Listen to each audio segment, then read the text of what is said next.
নিজের চাকর, মালি, ড্রাইভারের জন্য কোটি কোটি টাকা রেখে গেছিলেন ভারত বিখ্যাত গায়ক জগজিৎ সিং।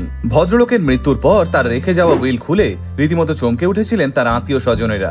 আসলে যে মানুষটা জগজিৎ সাহেবকে সারা জীবন যত্ন করে খাবার বেড়ে দিয়ে এসেছেন, কিংবা রাত 2টোর সময়ও কোথাও যাওয়ার প্রয়োজন পড়লে যে ড্রাইভার বিনা বাক্য ব্যয়ে গ্যারেজ থেকে গাড়ি বের করে দাঁড়িয়ে থাকতেন, সেই মানুষগুলোর ভবিষ্যতের কথা ভেবেই কোটি টাকা রেখে গেছিলেন জগজিৎ সিং।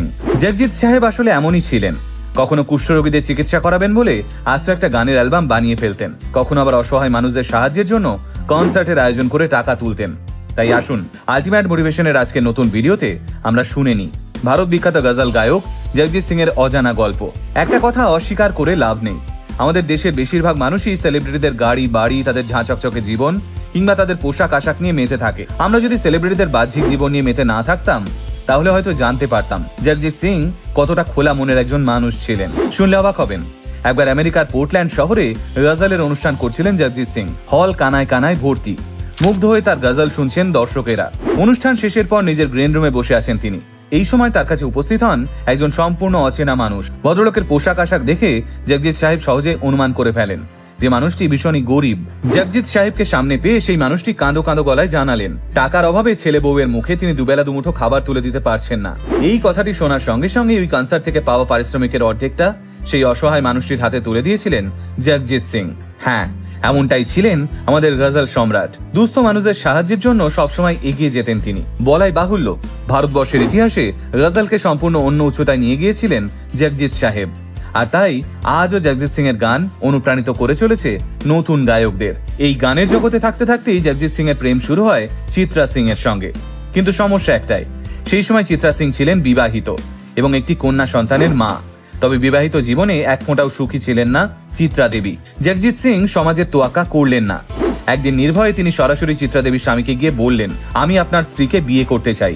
এরপরেই বিয়ে হলো দুজনের। জগজিৎ সাহেব এবং চিত্রা দেবীর কোল আলো করে জন্ম নিল ওদের পুত্র সন্তান বিবেক। কিন্তু পরবর্তীকালে একটা গাড়ি অ্যাক্সিডেন্টে আচমকাই মৃত্যু হয় বিবেকের। এরপরেই ভীষণ ভেঙে পড়েন জগজিৎ সাহেব। জাগতিক বিষয়ের উপর থেকে সমস্ত মোহ কেটে যায় তার।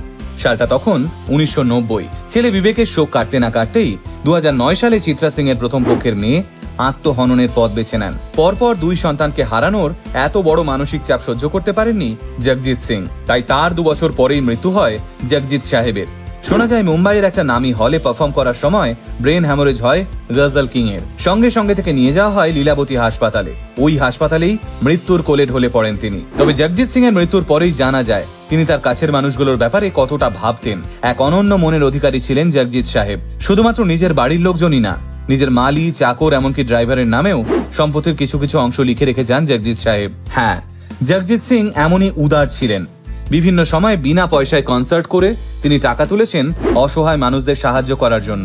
এমনকি কুষ্ঠ রোগীদের চিকিৎসার খরচ তোলার জন্যও আস্ত একটা গানের অ্যালবাম বানিয়েছিলেন তিনি। মানুষটা যতদিন বেঁচে ছিলেন 2 হাত ভরে সাধারণ মানুষের সেবা করে গেছেন তিনি। আজকাল যেখানে সিনিয়র গায়কেরা নতুন গায়কদের ইন্ডাস্ট্রিতে কোণঠাসা করে রাখে, সেইখানে জগজিৎ সিং প্রতিভাবান গায়ক দেখলেই তাকে উৎসাহ দিতেন, ছোটখাটো ভুল শুধরে দিতেন, যা আজকের দিনে সত্যিই বিরল। তাই গোটা আলটিমেট মোটিভেশন টিমের তরফ থেকে ভারতবর্ষের প্রয়াত গজল সম্রাটকে আমরা কুর্নিশ জানাই। আপনি যেখানেই থাকুন ভালো থাকুন জগজিৎ সাহেব।